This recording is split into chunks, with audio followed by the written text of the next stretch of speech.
What's up? My name is Stan Lake, and I'm crawling through the mud like a salamander. We're in Northwest North Carolina, looking for salamanders and creepy crawlies. Welcome to Catching Creation.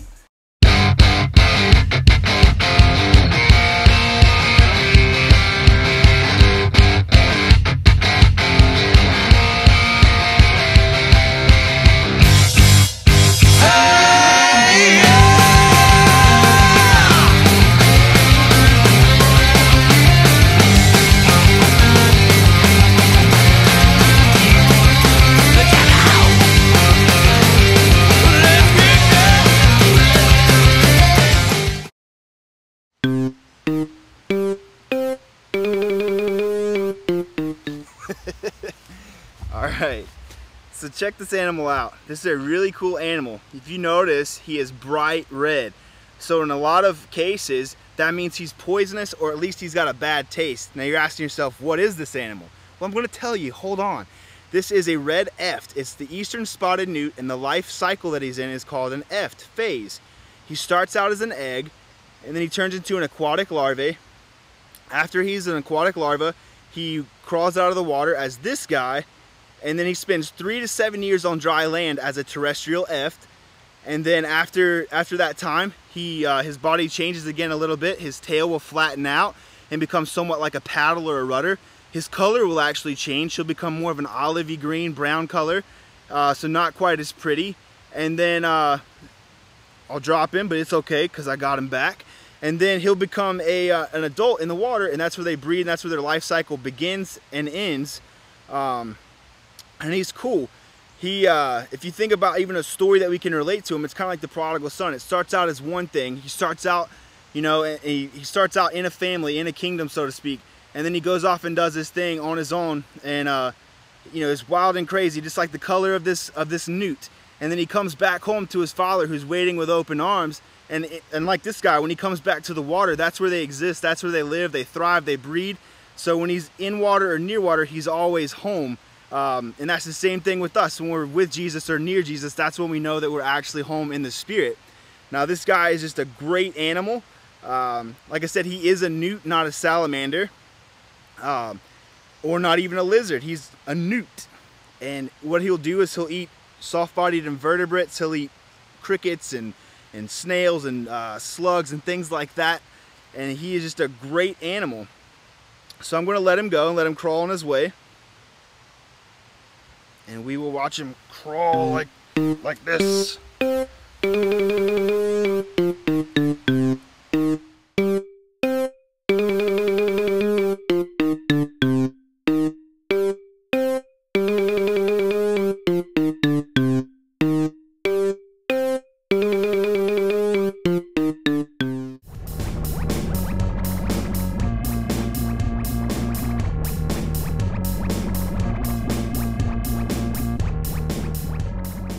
Say that I'm a fun guy, but I'm not. I'm a mammal.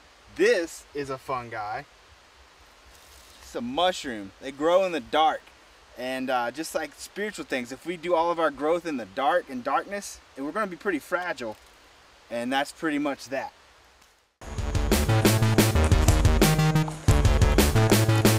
Hey, buddy. All right.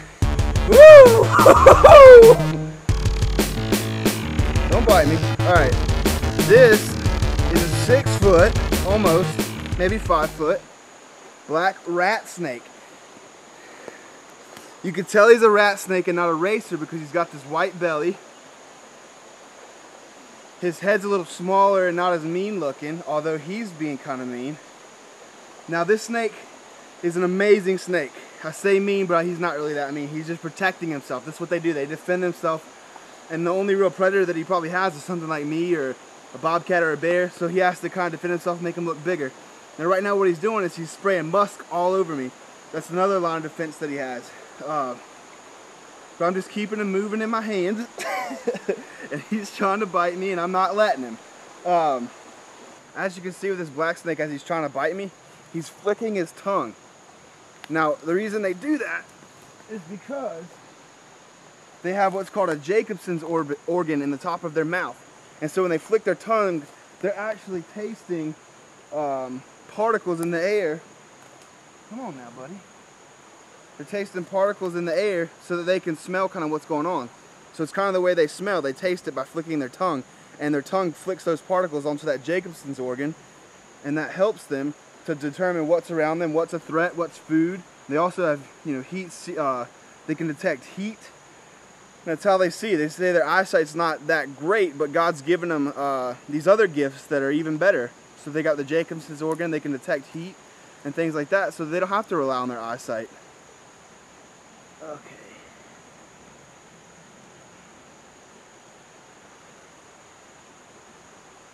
And I was overexcited before. I don't think he's quite 6 feet. He may be like 4.5 or 5. But the adrenaline made me think he was bigger.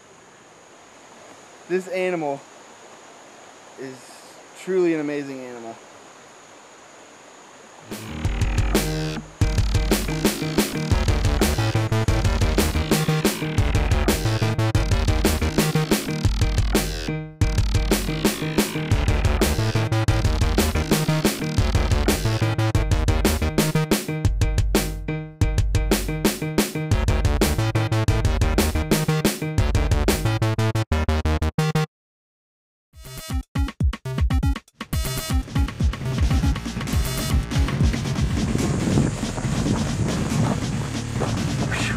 That was a close one. I just saved this turtle out of the road. You see that it's a real busy road, and there's people probably going to run it over at any minute. This is an eastern box turtle. It's a male. You can tell that by the indentation on the bottom of its plastron right here. Cool thing, as you can see what he's doing right now, is a box turtle is one of the only turtles that can go completely inside of their shell to elude predators. So that helps in his defense. It's kind of like in Ephesians 6 when it talks about we have to carry around the full armor of Christ and we carry our shield of faith. He lives inside of his shield of faith. This turtle has faith that he can go inside of his shell and know that predators and enemies, when the flaming arrows come at him or an enemy tries to attack him and eat him, he knows that he's not going to get eaten because he has his shell, and in most cases it's going to help him stay alive. Another cool point about this is the fact that he was crossing a road. And even though it's not busy, like I was joking, cars do travel up here. And so in a real sense, we offered him salvation by pulling him out of the road. Just like Jesus pulled us off the path that we were on, headed straight to hell. Jesus pulled us off, gave us salvation, and put us on our way in a safer path. One thing we need to remember about box turtles is I know they're cool and everybody wants to keep one. But box turtles have a very limited range. Like, they'll stay in the same range their whole life. So if we were to take him and even move him down a couple hundred yards, not that shallow, but say we moved him, you know, a couple miles down the road, he would get confused and may not be able to find his way back home, and it could confuse him enough to where he would starve.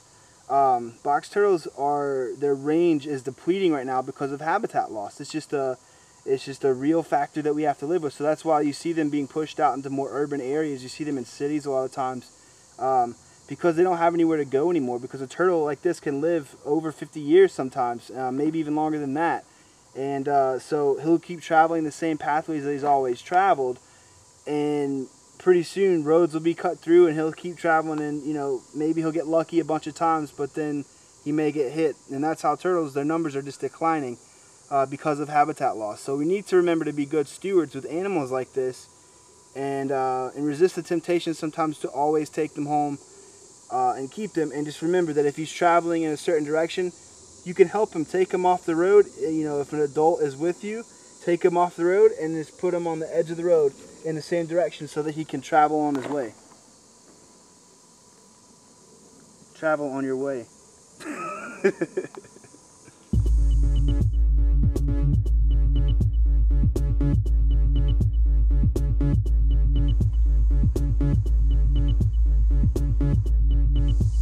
Alright, so check it out. We've got a little green frog. He's newly emerged. He's probably less than a year old. So he's starting to walk out in his new life. You know, he spent most of his early life as a tadpole, and he metamorphed into this new thing right here. And so now he's crawling out and just trying to establish himself and trying to stay away from predators, trying to stay away from his enemies, just like we do with the, you know, with the enemy. Like, as we're walking in Christ, we have to constantly be aware that we're always under attack, and something can come and prey on us and get us off track. Now, just like us too, Frogs always have to stay near water. Just like us, we have to have that living water from Christ, and we have to be constantly refreshed and renewed by that living water. So it's just really cool. Like, this is just an amazing creation that God has made. Boom! And he's an amazing jumper, and he likes to jump in out of my hands.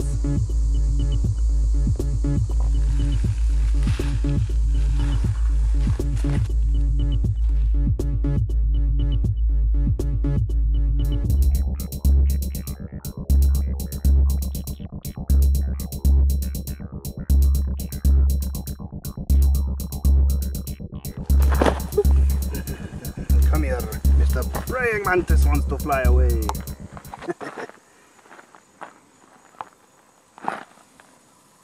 Alright, this is a praying mantis. And he's a leaping praying mantis. He's full of joy. I know what you're thinking. You're like, okay, he's going to talk about praying. Check it out. No, I'm not.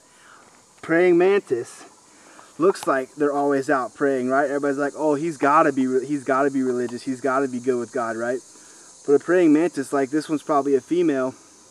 It looks like she's innocent and praying, and then she goes home and chews her husband's head off. After they mate, she'll chew his head off, eat him. Do you know any people like that? That look like they're praying, that try to be religious, but then they go home and they scream and yell and bite their family's head off and they're mean? That's not the way Jesus wants us to be. He wants us to be in communion with him and be in relationship with him and prayer to him, but also act like him. He wants us to act like him and love one another. It says in John, in one of John's epistles, that if we don't love our brother, we don't love the Father. So take this praying mantis and remember that we not only want to look like we're praying and look like we're being faithful, but we actually want to be faithful and love our brother and love one another so that we can actually love the Father, right?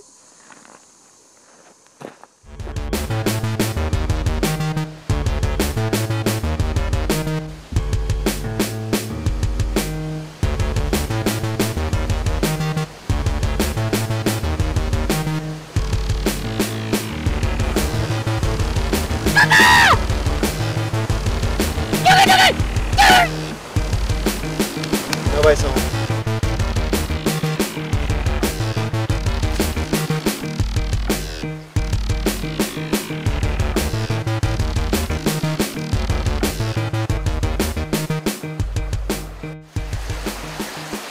So what we have here is they look like baby mockingbirds. So I'm hoping that the mother mockingbird doesn't come and pick my eyes out. She might. But it's cool because they built the nest out of moss. So she just gathered things from like the shore and all of that. And it's just really cool how they constructed this nest to hold these babies. It looks like there's at least 4 in here. And I don't want to mess with them too much and disturb them so that the mother may abandon them. And I don't know that that's completely true. I think they will still stay with them. But I still don't want to mess with them because they're babies and they're really fragile. And they probably got diseases and lice, and I don't want that, and you don't either.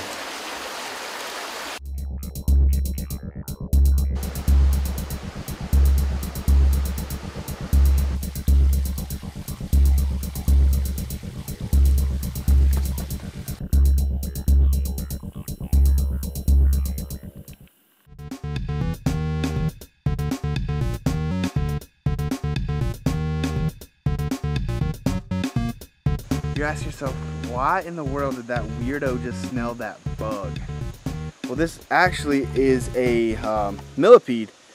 And the millipede means 2 legs per body segment. Actually, I take that back. Diplopoda, which is the order that he comes from, means 2 legs per body segment. Millipede actually means 1,000 feet. Now, he doesn't actually have 1,000 feet. He's probably got somewhere, I don't even know. Let's count them. Just kidding. But the reason I smell them is because millipedes, although they're not toxic as far as like they won't attack something and envenomate it like their cousin, the centipede, these guys are actually poisonous in the fact that they can excrete something similar to cyanide, and it actually smells kind of like cherries. Now, that to me is amazing. Like this little animal, it's an invertebrate, so it's got these, this hard outer shell covering the soft inner body. So something could come up and just eat it if it wanted to, but it's got that little mechanism of defense that helps it sometimes. Some stuff still don't care and it eats it because it thinks it's spicy. So this guy right here is a centipede. Now centipede is the venomous version, basically what we talked about earlier. This is they're from the order Chilopoda, and they have like these little mouth parts on the front that they can kind of grab, so with kind of like pinchers, that are actually called pedipalps, which are essentially modified feet. They're like foot mouth is what that actually means. So they're predatory. They'll capture prey and inject them with their venom and eat them, and just go in the attack mode. On the contrary to this millipede, which like I said earlier, they have 2 legs per body segment. That centipede has 1 leg per body segment, and this is from the order Diplopoda. Isn't that cool? They're both under the same rock, just chilling. Look how he moves. Isn't that cool? How can he know how to move all those legs separately? Yeah, we're going to crush him. Just kidding, I laid it down on him easily.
Now this guy, we just found him under a rock, living in the edge of a creek. Him being a salamander, which makes him an amphibian, makes it where he has to stay near sources of water, because his skin is permeable, so it has to stay moist, because that's where he gets his moisture from, through his skin. Now the cool thing about salamanders, for example, is they actually help control the bug population. Believe it or not, they eat the larvae of a lot of insects that would cause a lot of problems for you, like mosquito larvae. They'll eat just things that people don't want around. They're also really good indicators for environmental health and wellness, because their skin is permeable, like all amphibians. If you start seeing a lot of them dying off, then you know that the environment's no longer healthy, and we're not being good stewards of what God's given us to take care of. So we have to remember that our things that we do in this world affect other things, and we're supposed to be good stewards of the earth because God's created it and given it to us to have dominion over it, so we're supposed to take care of it, not destroy it.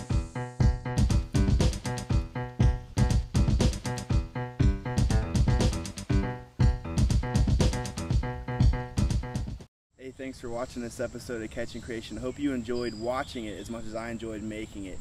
I'm extremely passionate about evangelism and animal conservation and education, as you can see through these films and episodes. If you'd like to partner with us and maybe donate or just drop us a line of encouragement, you can reach us at catchingcreation@yahoo.com. And I hope to see you again in the future on more episodes.